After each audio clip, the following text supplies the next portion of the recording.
Sesaat lagi Anda akan menyaksikan indahnya Ramadan didukung oleh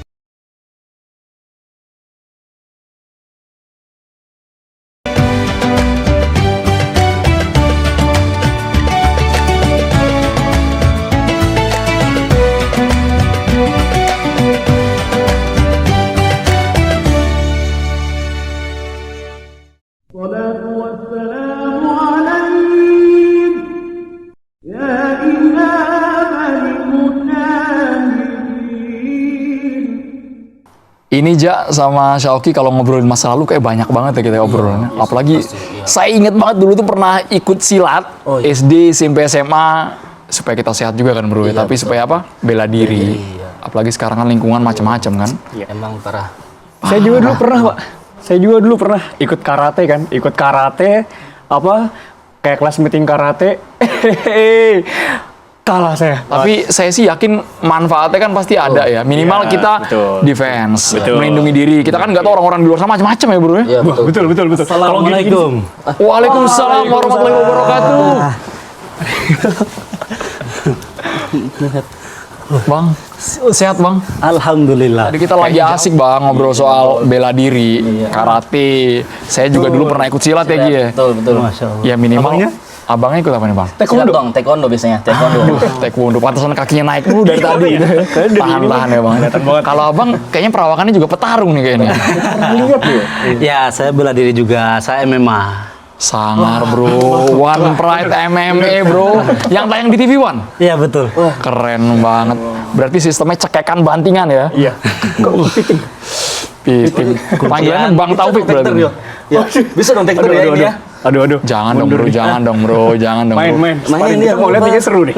Beda kelas nih kayaknya, Beda kelas. Assalamualaikum. Apa kabar? Alhamdulillah Ustaz. Tadi saya dengar cerita ayam apa? Ayam. Cerita banting-banting tadi. Wah, seru banget. Ngeri Ustaz, pada jago-jago bela diri semua Ustaz. Oh, cerita bela diri. Masa lalu biasa Ustaz. Masya Tapi kan bela diri untuk melindungi ya Ustaz ya. Iya, sehat ya. Bang Andro sehat ya. Alhamdulillah. Bang Ihsan sehat. Alhamdulillah. Senang jumpa Bang Ihsan. Terima kasih banyak Ustaz. Senang juga. Ini anak-anak muda nih. Masya Allah. Itu dia Ustadz. Kalau ngobrolin soal silat, bela diri, kayaknya itu dulu Ustadz. Kalau sekarang kayaknya kalau saya pribadi Ustadz udah bekerja nih, fokusnya ekonomi, mencukupi kebutuhan rumah tangga. Jujur nih Ustadz, buntu 3. Ya. Tapi kan juga kita punya tanggung jawab pengen membahagiakan orang tua. Nggak selesai dengan bela diri tadi. Nggak selesai Ustadz. Sekarang urusannya udah kantong mulu, dompet Ustadz. Berubah jadi bela keluarga.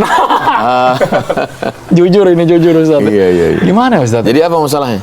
Masalahnya kan sekarang dijuluki sandwich generation Ustadz. Sandwich generation. Sandwich itu untuk buka puasa. Pengennya Ustadz ya, tapi masih panjang, masih lama nih Ustadz ya. Jadi lapar kan ya, astagfirullah. Gimana Ustadz ya? Sosok sandwich generation nih masih jadi perdebatan. Ini apakah kita dapat kucuran pahala, apa yang saya khawatir jadi beban Ustadz? Sandwich ini kan makanan yang kejepit, Bang Ihsan. Jadi di atas roti, di bawah roti, di tengah ada daging, ada keju, ada sayur kan. Jadi dia di atasnya ada ayah, ada ibu yang mungkin sudah tidak produktif lagi secara usia. Tanggungan dia ngasih makan. Di bawah dia juga menanggung anak dan istri dan menanggung dirinya sendiri. Nah, maka disebut dia dengan sandwich generation.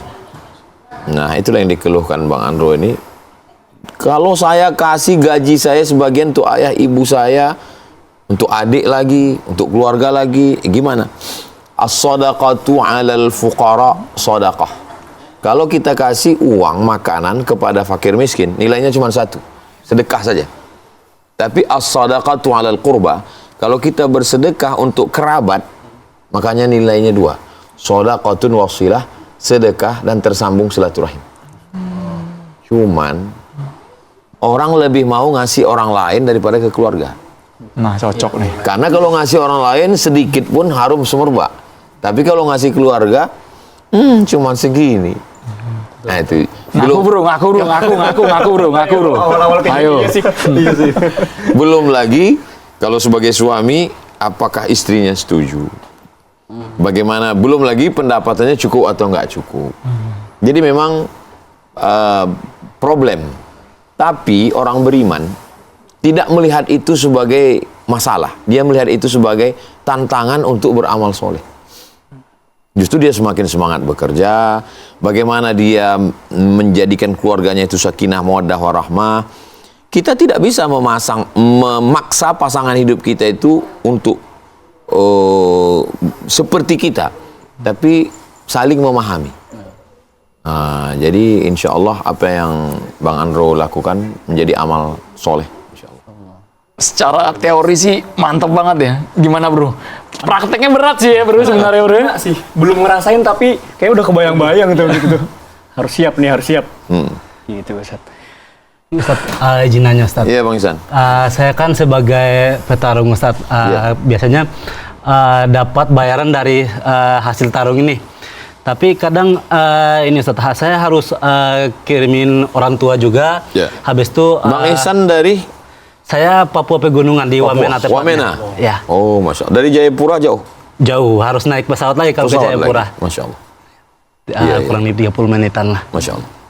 Jadi Ustaz, saya harus kirimin ke orang tua, habis itu adik-adik juga pada sekolah. Oh, untuk adik-adik. Kebetulan juga bapak sama mama udah pisah. Yeah. Jadi adik-adik sama mama sama saya gitu Ustaz.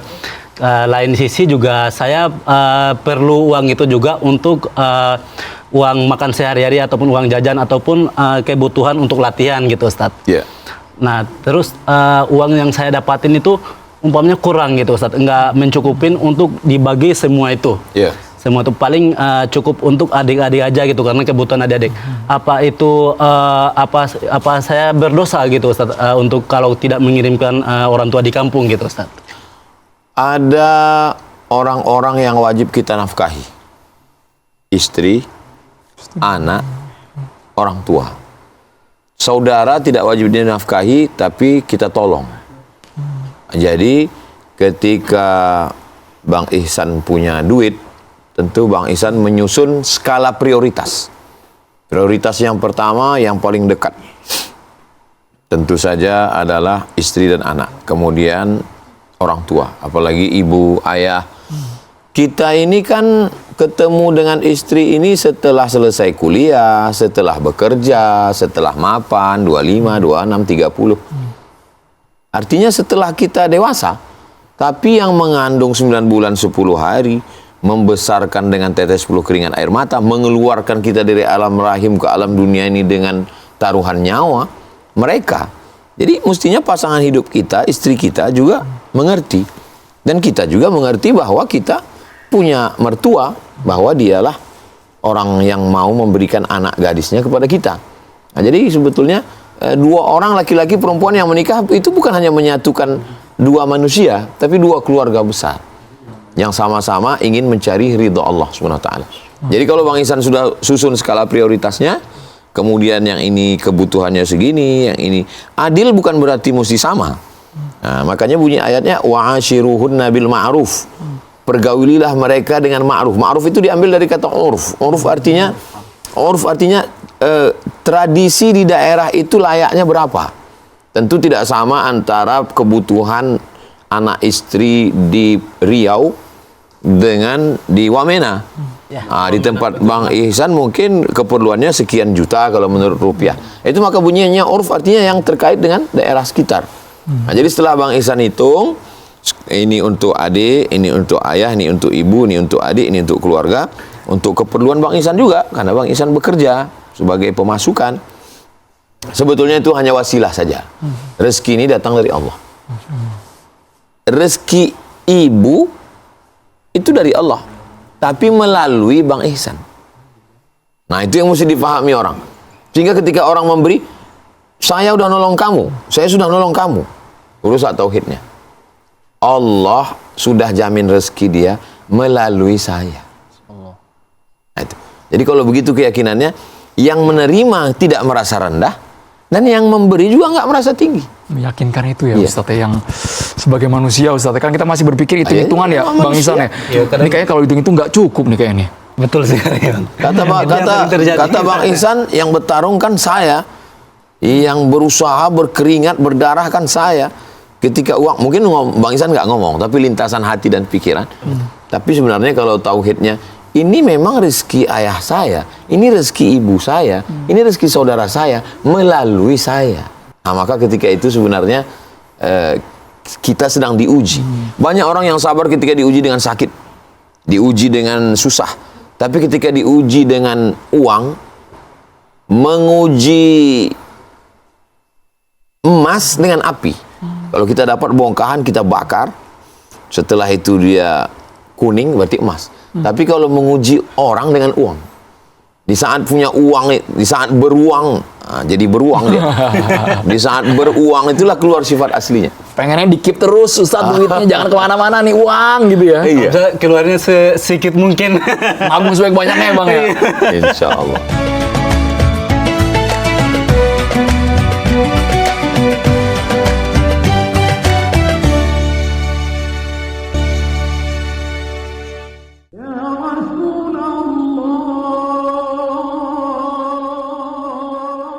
Tapi melihat Bang Andro, melihat Bang Ihsan, melihat Bang Syauki, Reza, insya Allah. Allah bukakan pintu hati dan Allah bukakan pintu rezeki. Karena ada orang yang terbuka pintu rezeki tapi nggak terbuka pintu hati. Nah, insya Allah dua-duanya kita dapat. Insya Allah. Masya Allah, ini Ustaz, Ya. untuk orang yang memiliki generasi sandwich itu, apakah dia memiliki pahala besar, Ustaz? Walladzina jahadu fina, orang yang bermujahadah melawan hawa nafsunya, bakhil, pelit, medit, kikir dan seterusnya, dia lawan itu, lanahdiyannahum subulana, kami akan memberikan jalan. Allah berikan jalan. Iyyakum wal faqra, ada orang iyyakum wal faqral hadir, hati-hati kamu pada sifat fakir. Fakir ini bukan miskin. Orang yang secara ekonomi mapan, rumahnya bagus, kendaraannya mahal, duitnya banyak, tapi mentalnya fakir. Kurang. Gaji, simpan. Pendapatan, simpan. Uang tunjangan, uang sepak, uang sundul, uang tanduk, uang tendang, simpan semua. Makan dari uang orang lain. Orang yang begini nggak mau makan uangnya. Ada namanya bakhil, ada namanya syuh. Tapi terjemahan bahasa Indonesia, bakhil, pelit, syuh juga pelit. Bedanya gini, misalnya kita lagi jalan-jalan nih. Kita jalan, terus pas azan maghrib buka puasa. Kita makan, berlima. Makan, pas giliran bayar, saya panggil. Mbak, berapa? 25.000. Saya keluarin uang 25.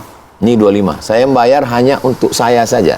Itu orangnya namanya bakhil, pelit. Karena tega ya, Ustaz. iya, karena dia hanya mau makan uangnya.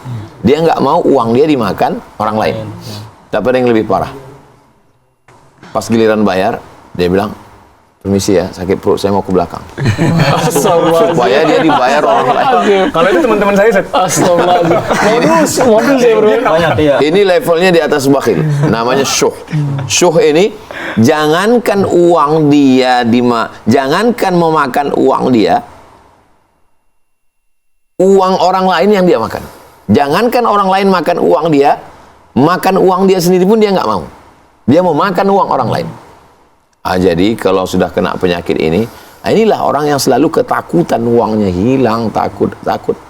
Tapi kalau saya tengok Bang Andro, Bang Ihsan, anak-anak muda yang luar biasa ini, mampu dia memberikan hasil jerih payahnya ini, tentu saja al-jaza' ala qadril amal. Balasan pahala itu sesuai dengan sulitnya tingkat kerumitannya. Jadi jangan takut ya Ustaz ya. Kita ngasih istri, anak, orang tua, mertua, nggak akan habis Ustaz. Wa ma anfaqtum min khairin, apa saja yang kamu berikan, kamu infakkan, fahuwa yukhlifuh, Allah akan mengganti. Apa kata malaikat mendoakan? Allahumma a'ti munfiqan khalafa. Ya Allah, orang yang sudah membagi saudaranya ini, beri dia ganti. Allahumma a'ti munfiqan khalafa, berilah dia ganti ya Allah. Jadi jangan pernah khawatir, jangan pernah cemas, Allah akan menggantinya.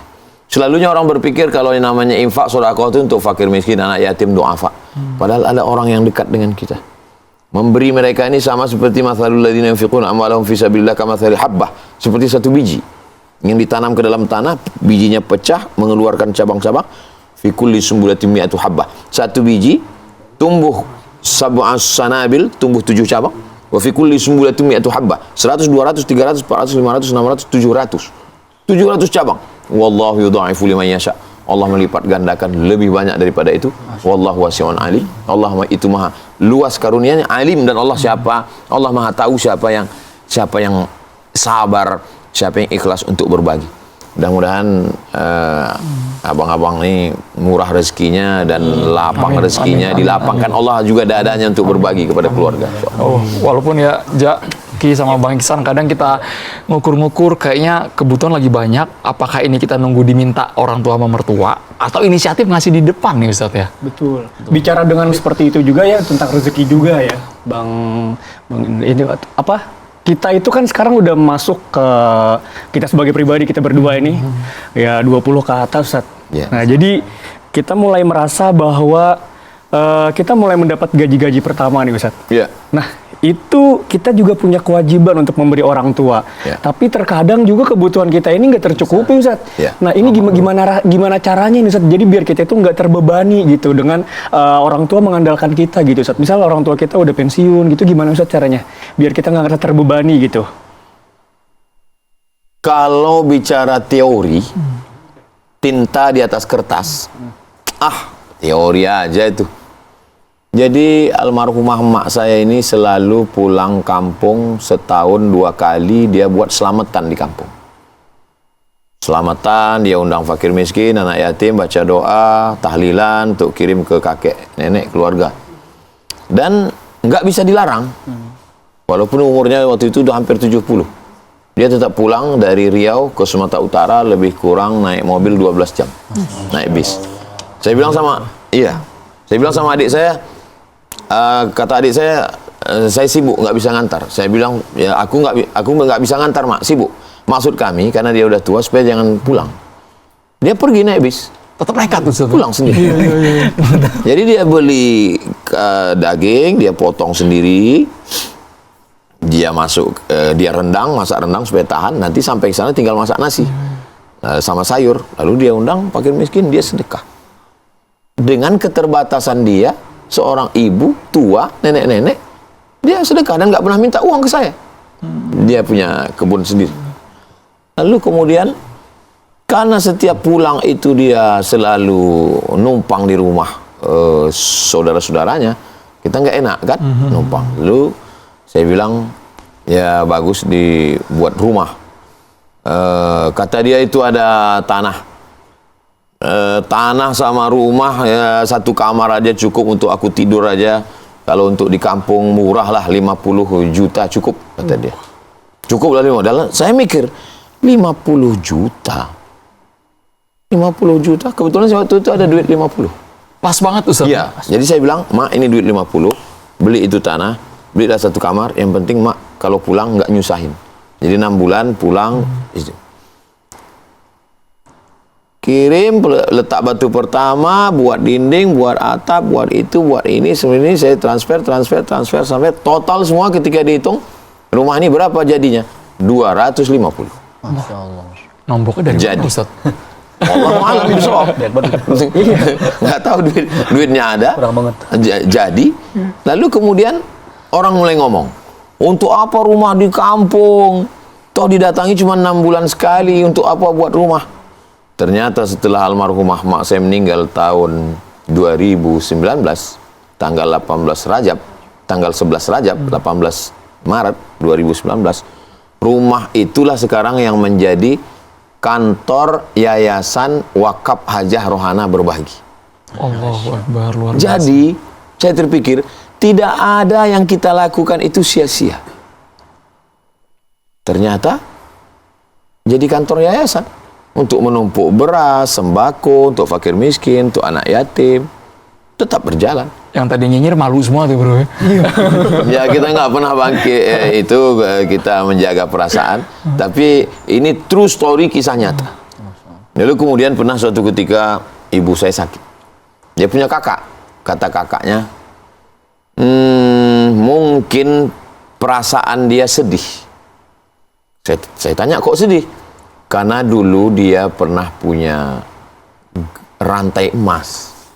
lengkap dengan liontin. Liontinnya uang pound sterling dari emas. Tajir. Iya, tapi ayah saya, maksudnya kakek kami, menjual itu karena kebutuhan dan nggak diganti. Coba kau belikan, kata kakak ibu saya. Kasih dia surprise biar dia sehat. Saya datang ke toko emas. Saya tanya, ada pound. Pound itu uang pound sterling. Bentuk kalung. Iya, untuk liontin. Ada, kata dia. Berapa harganya? 27 juta. Saya mendengar 27 juta, aduh nggak ada duit. Hitung, ada duit. Tiba-tiba ada ya Ustaz, tiba-tiba ada aja di Ustaz ya. Bismillah saya beli. Bismillah beli lengkap dengan ini. Saya pasangkan ke leher. Ini mak, untuk kejutan. Mudah-mudahan mak sehat ya. Bahagia bukan main itu. Senang dia. Saya peluk dia, dipakainya, dia pun senang sekali. Oh, inilah dulu yang pernah dibelikan ayahku. Kemudian karena dia perlu dia jual. Sekarang balik ternyata kau yang membelikan. Dia senang, dia bahagia, dia doakan saya. Ternyata itu hanya dia pakai dan setelah dia meninggal tentu menjadi ahli waris, menjadi warisan. Tetap kami bagi, ahli warisnya saya dengan adik saya. Lalu kemudian setelah kami bagi, kami belikan untuk tanah bangun masjid.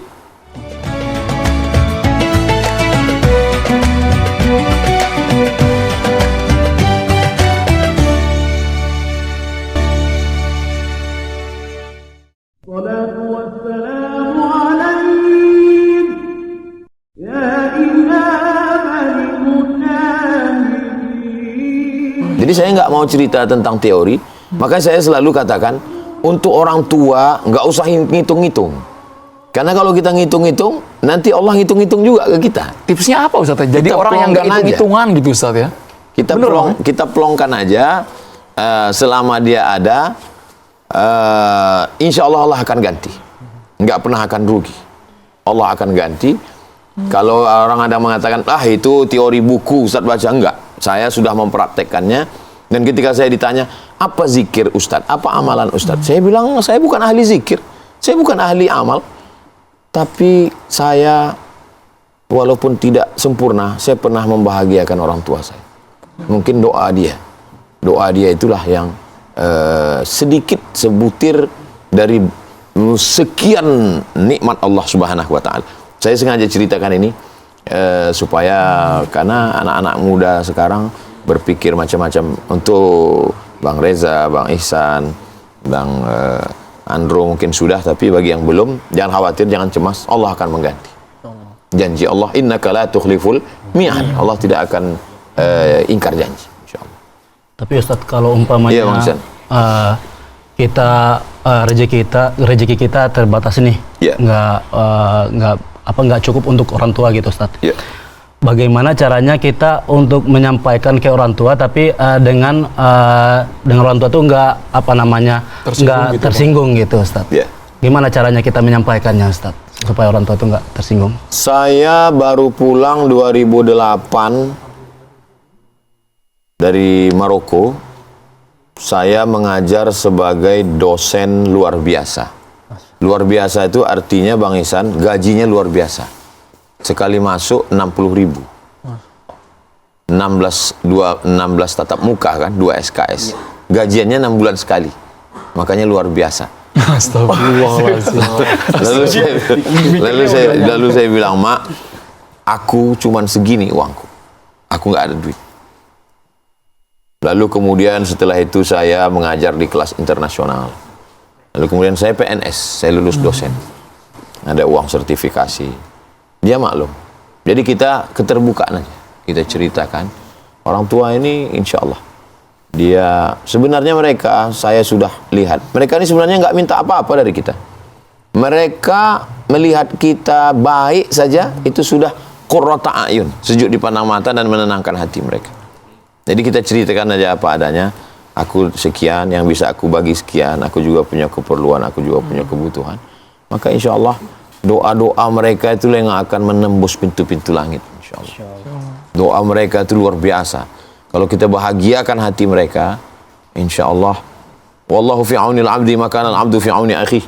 Allah akan menolong seorang hamba selama hamba itu mau menolong saudaranya. Sedangkan nolong saudara aja Allah balas. apalagi menolong ibu. Ummuka, kata Nabi, ibu. Ummuka, ibu. Ummuka, ibu. Apalagi memberi makannya. Sesungguhnya kita nggak bisa balas. Andai kita gendong dia dari Jakarta ke Makkah, tawaf, sa'i, kita bawa ke Padang Arafah, kita pergi ke Mina, ke Musdalifah, ke Mina melontar jumrah, kita tawaf lagi untuk haji, nggak dapat menebus sekali teriakan dia saat melahirkan kita. Jadi jangan pernah kita mengatakan, saya lagi belikan beras untuk mama, saya lagi ngasih makan. Nggak bisa kita balas apa yang sudah dia lakukan untuk kita. Hanya saja kan kita sedang berada pada masa lalu dan masa akan datang. Anak dengan istri ini kan masa depan. Sedangkan orang tua ini masa lalu. Biasanya orang yang masa lalu ini dia lupakan karena kebaikannya sudah berlalu. Sedangkan kenapa orang lebih mengedepankan anak dan istri? Karena ini masa depan. Dia pikir nanti dia yang akan ngurus saya, dia akan merawat. Ternyata kalau kita siakan yang masa lalu, masa depan ini juga belum tentu jaminan untuk kita. Ada juga Ustadz, ini teman sih ya, Jayaki sama Bang Isan cerita bahwa kita udah ngasih di awal, ngasihnya besar, tapi kok cepet banget habisnya ini ya. Ini bingung nih antara orang tua yang nggak pengertian jadi suuzon ya Ustadz ya. Astagfirullah ya, ke orang tua, ke mertua gitu kan. Ada teman-teman Ustadz, bukan saya Ustadz, teman cerita gitu kan. Itu gimana Ustadz? Apa kita harus, yang tadi kan hatinya harus diplong-plongin gitu ya. Cuma kalau di tempat saya memang harga barangnya mahal. Di bawah main apa? Di bawah bayar bener gitu. Ngasih 100.000 cuma dapat apa kali Bang ya? Kalau 100.000 kayak 10.000 kalau di sana itu. Serius? Karena memang mahal-mahal kan, karena kan Saya pernah ketemu. Lama hidup banyak dirasa, jauh berjalan banyak dilihat, lama ustadz banyak yang curhat. Jadi saya pernah ketemu dengan orang yang dia nggak ada hitung-hitungan sama ibunya. Ketika dia punya uang, dia belikan ibunya gelang cincin. Ketemu lagi, udah nggak ada lagi gelangnya. Dia bilang, gelang ibu mana? Ya, aku lihat ada fakir miskin, aku belikan beras, aku nggak sampai hati. Dia belikan lagi. Sampai akhirnya kebetulan haulnya setiap Ramadan. Saya setiap Ramadan ke rumah tersebut untuk beliau buat peringatan untuk ibunya. Dia bangun gedung yang sangat mewah, megah, super megah, bisa menampung orang ramai. Saya bilang, untuk apa nih dibangun Pak Haji? Untuk mengenang almarhumah ibu saya.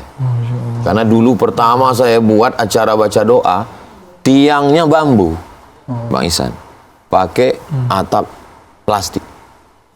Allah berikan balasan. Inilah yang Ustadz lihat ini sekarang. Karena saya nggak pernah hitung-hitungan dengan dia.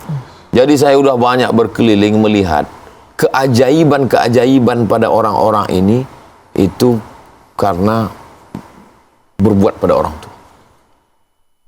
Bang Andro, ibu masih? Ibu alhamdulillah masih. Tapi karena anak rantau Bang, jauh dari orang tua. Nah ini saya jadi agak-agak ya, karena dari lulus SMA sampai sekarang jauh ya Ustaz ya. Jadi berusaha gimana cara membahagiakannya, tapi punya tanggungan sekarang gitu kan. Sejujurnya saya agak berat sih untuk tidak hitung-hitungan itu ya Ustaz. Tapi setelah dengar dari Ustaz nih, kalau kita tetap hitung karena kita punya keyakinan kayaknya. Iya, karena kita punya tanggungan pokok, punya istri, punya anak. Kita hitung, tapi kita jelaskan bahwa saya pendapatan begini, untuk keluarga begini, untuk ibu begini, tolong maafkan saya kalau kurang.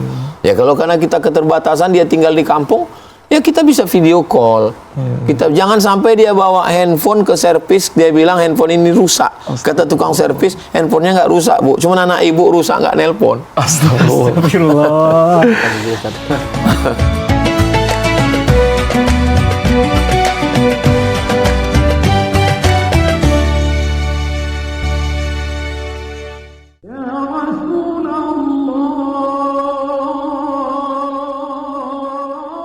Kalau Bang Andro dari segi yang udah punya anak, kalau saya yang dari anak muda nih, kita baru dapat kerja, misal kita kemarin yang baru diselesain Ki ya, yang baru diselesain kemarin itu, 2 hari lagi bayar kos nih Ustaz, tapi uangnya cukup untuk bayar kos. Kita nggak bisa, kita bingung mau nyari, mau ngasih ke orang itu bagaimana Ustaz, gimana mau ngitungnya itu seperti apa gitu ya.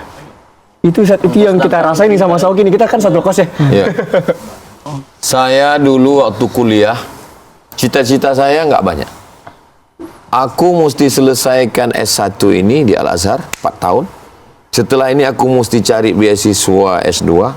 Aku mesti master. Setelah itu aku mesti doktor. Karena aku mau jadi dosen. Kalau aku nggak doktor, aku nggak bisa jadi dosen. Kalau aku jadi dosen, aku punya gaji tetap. Kalau aku punya gaji tetap, aku mau bahagiakan orang tua. Jadi cita-cita saya itu dulu. Nah, jadi dari awal itu memang sudah begitu set pikiran saya. Mau bawa umroh, mau ke Baitullah, mau ini. Tapi tidak semudah yang kita bayangkan. Mesti tertatih dulu, merangkak dulu, berdarah-darah dulu. Dan saya kasih tahu, saya memang belum ada uang banyak. Jadi bertahap juga. Bukan ujuk-ujuk langsung kun fayakun. Uang jatuh. Enggak begitu. Ada prosesnya. Jadi kalau ada orang punya pendapatan 1 miliar, lalu kemudian dia beri orang tuanya 1 juta. Ada orang yang gajinya 5 juta, dia beri orang tuanya 1 juta. Nominalnya kan sama 1 juta. Tapi yang orang punya gaji 5 juta ini jauh lebih tulus, lebih ikhlas, lebih sayang. Kenapa? Karena dengan 5 juta dia bisa kasih 1 juta. Sedangkan yang ini 1 M dia cuma kasih 1 juta. Jadi menilainya bukan pada 1 jutanya, tapi pada berapa pendapatan. Jadi mungkin kita nggak banyak ngasih. Aku belum bisa ngasih banyak, Mak. Cuma 200.000. Tapi ketulusan kita itu, disitulah Allah melipat gandakan balasan itu. Disitulah Allah akan memberikan balasan. Saya sih ngerinya kalau nyesel kalau orang tua ada apa-apa, orang tua dipanggil, belum sempat membahagiakan, belum sempat ngasih uang gitu kan. Itu sih kadang kepikiran, apakah kita harus maksain diri, kasih semampunya, kasih ini, Indro. Saya sih ngeri penyesalan kalau orang tua udah nggak ada lagi, ternyata membahagiakannya belum maksimal, Ustadz. Bahagiakan tuh nggak ada batasnya. Apakah kalau sudah kita bahagiakan, kita bawa ke Makkah, kita buatkan rumah, kita kasih uang, lalu setelah itu kita mengatakan, aku alhamdulillah sudah plong. Dulu saya berpikir begitu. Saya belikan kalung, saya belikan gelang, saya belikan mobil, saya buatkan rumah, bawa umroh. Setelah itu saya berpikir, nanti kayaknya merasa plong. Ternyata setelah meninggal, enggak. Merasa kurang. Jadi ketika saya ceramah di Malaysia, ketika pergi ke Brunei Darussalam, ketika jalan-jalan, selalu terlintas dalam pikiran, oh, andai dia ada ya, pasti aku bisa bawa dia, pasti aku bisa jalan ke sana, pasti aku bisa bahagiakan dia. Jadi kita tidak akan pernah bisa mencapai titik maksimal. Kita selalu merasa kurang. Dan ketika kita merasa kurang, itulah kita menutupi kekurangan itu dengan doa. Disitulah nanti kita akan baca Quran, baca Yasin, Allahumma firlahu, Allahumma firlaha, kita akan sedekah. Kenapa? Karena kita merasa kurang. Nggak pernah kita bisa membalasnya. Makanya bunyi kalimatnya dalam Quran itu, wa qadha rabbuka alla ta'budu illa iyyahu wa bil walidaini ihsana. Ihsan. Ihsan itu artinya membalas lebih dari sewajarnya. Ya, Bang Ihsan. Tadi kan saya bilang kalau saya itu karena saya ada tanggungan mama sama adik-adik. Sedangkan bapak kan pisah. Yeah. Jadi saya itu jarang untuk memberikan ke bapak gitu dibanding mama, lebih sering ke mama sama adik-adik. Yeah. Itu apakah saya berdosa, Ustadz? Karena saya lebih utamakan mama dibanding bapak sama adik-adik gitu. Jadi definisi adil itu, Bang Ihsan, bukan 100, itu bukan adil. Jadi kalau untuk anak SD, ya 10.000. Anak SMP, 100. Anak kuliah, dia perlu laptop, karena dia nulis skripsi. Gitu. Jadi definisi adil itu sesuai dengan kebutuhan. Jadi ibu mungkin lebih banyak, karena adik-adik dengan dia. Bapak mungkin ya sesuai dengan apa kebutuhan dia. Oh, kebutuhan bapak lebih banyak, tapi bapak ada pemasukan, ada income lain. Itu. Jadi definisi adil itu tidak mesti angka nominalnya sama. Jadi sesuai dengan kemampuan kita dan sesuai dengan kebutuhan dia. Itulah ijtihad kita. Kita berusaha untuk berpikir menurut ijtihad saya, hasil pikiran saya, beginilah selayaknya. Ada gak, Ustaz, di nabi-nabi terdahulu, Ustaz, yang mengalami yang namanya sandwich generation, Ustaz? Ya. Sebetulnya dia tidak melihat zaman, tapi melihat situasi keadaan orang.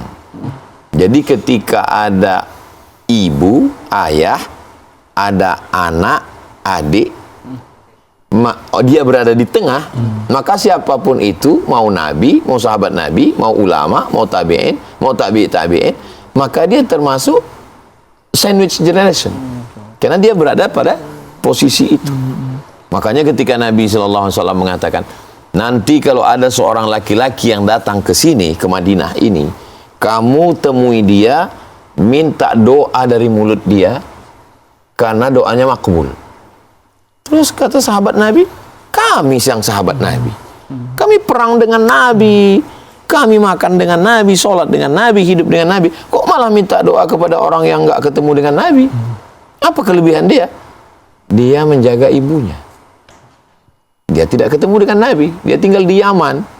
Dari Yaman ke Makkah jauh, naik onta.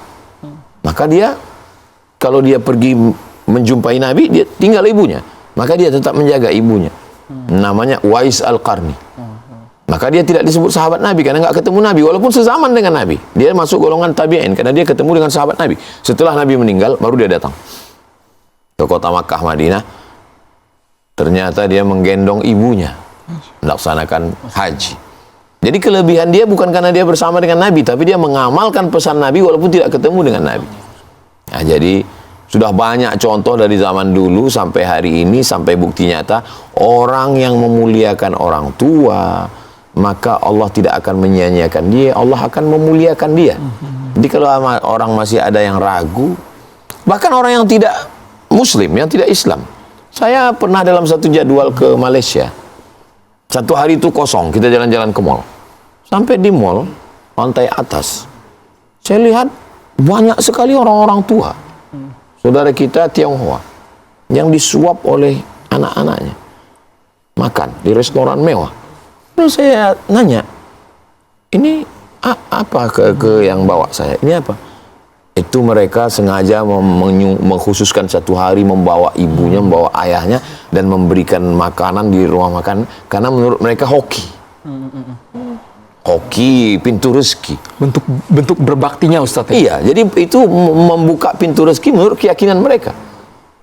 Jadi kalau kita pesan sebagai seorang Muslim dari Al-Quran, dalam Al-Quran itu orang tua itu nomor 2 setelah Nabi, setelah Allah. Wa qadha rabbuka alla ta'budu illa iyyah. Allah mewajibkan kamu untuk beribadah kepada Allah. Wa bil walidaini ihsana. Setelah Allah langsung kedua orang tua. Nah, jadi fitrah manusia, tidak hanya ajaran Islam, siapapun itu memuliakan orang tua. Dan kalau dengan keyakinan mereka bahwa ini akan mendatangkan hoki, keberuntungan, kalau bahasa kitanya keberkahan, dan buktinya terbukti rezekinya melimpah. Salah satu sebab kebahagiaan. Tapi di era sekarang Ustadz ya, ada fenomena mereka yang udah punya banyak uang nih anak-anaknya, mohon maaf nih, orang tua dititipin ke panti jompo, nggak mau repot Ustadz ya. Ada ya bro? Ada tetangga saya. Ya Allah, itu miris gitu ngeliatnya. Itu gimana Ustadz? Secara kebutuhan terpenuhi. Bangun pagi dikasih kain, kalau dia mohon maaf pakai pampersnya digantikan. Kemudian bajunya dimandikan, disuapin, makan. Iya, tapi ada satu yang dia tidak dapat. Kasih sayang. Oh, itu perawatnya baik-baik kok Ustadz menjaga dia. Betul. Tapi kasih sayang dari seorang anak beda dong. Nah, itu jadi memang perlakuan orang Barat beda. Barat ini dia nggak terlalu memikirkan perasaan. Ya, hari ibu kasih bunga setangkai cukup. Nggak usah. Tapi bagi kita, bagaimanapun kalau bisa, ya orang tua kita jaga dengan baik. Apa yang kita lakukan pada orang tua kita, itu yang akan dilakukan anak kita nanti. Jadi silakan mau buat apapun sekarang untuk orang tua, tapi ingat 20 tahun lagi, 30 tahun lagi, itu yang akan dilakukan anak kita untuk kita. Ngeri karma ya Ustadz ya. Ya. Kalau ada mindset gini Ustadz ya, nanti kalau jadi orang tua jangan pernah mengatakan anak itu adalah alat investasi. Ada bang. Saya pernah dengar. Anggapan gitu. Kalau jadi orang tua, kita jangan bergantung sama anak. Kita harus mandiri, jangan ngerepotin orang tua, kalau bisa ngasih ke anak-anak. Ada Ustadz yang ngomong gitu Ustadz. Jadi perdebatan juga ya. Yang posisinya kita orang tua, tapi di satu sisi kita udah nggak ada lagi penghasilan gitu kan. Nggak mau ngerepotin anak. anaknya juga lagi kesusahan. Iya. Itu gimana Ustaz ya? Kita hanya melakukan apa yang diperintahkan Allah. Apa kata Rasulullah kita buat. Ini juklaknya. Orang kalau mobilnya rusak dia bawa ke bengkel. Apa kata orang bengkel dia ikut kan? Betul. Kita kalau handphone kita rusak kita bawa servis, kata orang handphone ganti ini Pak, ganti. Kita nggak komplain kan? Tapi kenapa ketika Allah nyuruh kita kok komplain? Ketika naik pesawat semua kita serahkan ke pilot. Nggak pernah kita nanya pilot ini manual atau kita nggak pernah komplain. Tapi kenapa ketika Allah nyuruh, Allah hanya nyuruh kamu berbakti, ya udah kita ikuti aja. Ya Allah. Sesuai kemampuan kita. Mudah-mudahan Allah bukakan pintu rezeki kita. Amin ya Allah. Pengen buru-buru langsung nelpon mama di rumah gitu di Palembang. Insyaallah. Pengen buru-buru transfer ya Bang Ihsan ya.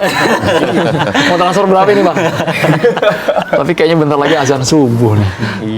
Makasih banyak Ustaz ya, Masya Allah. Doakan, Ustaz. ucapkan selamat buka puasa, video call bangun sahur.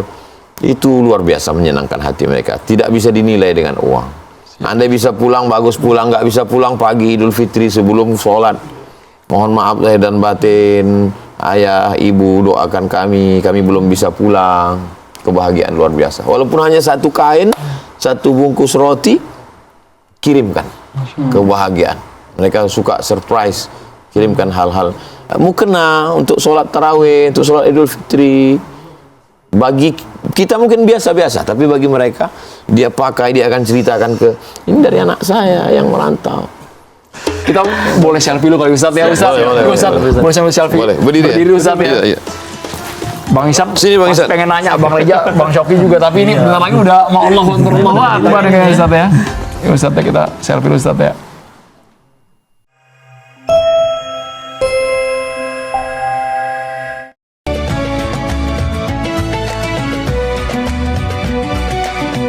Anda baru saja menyaksikan Indahnya Ramadan didukung oleh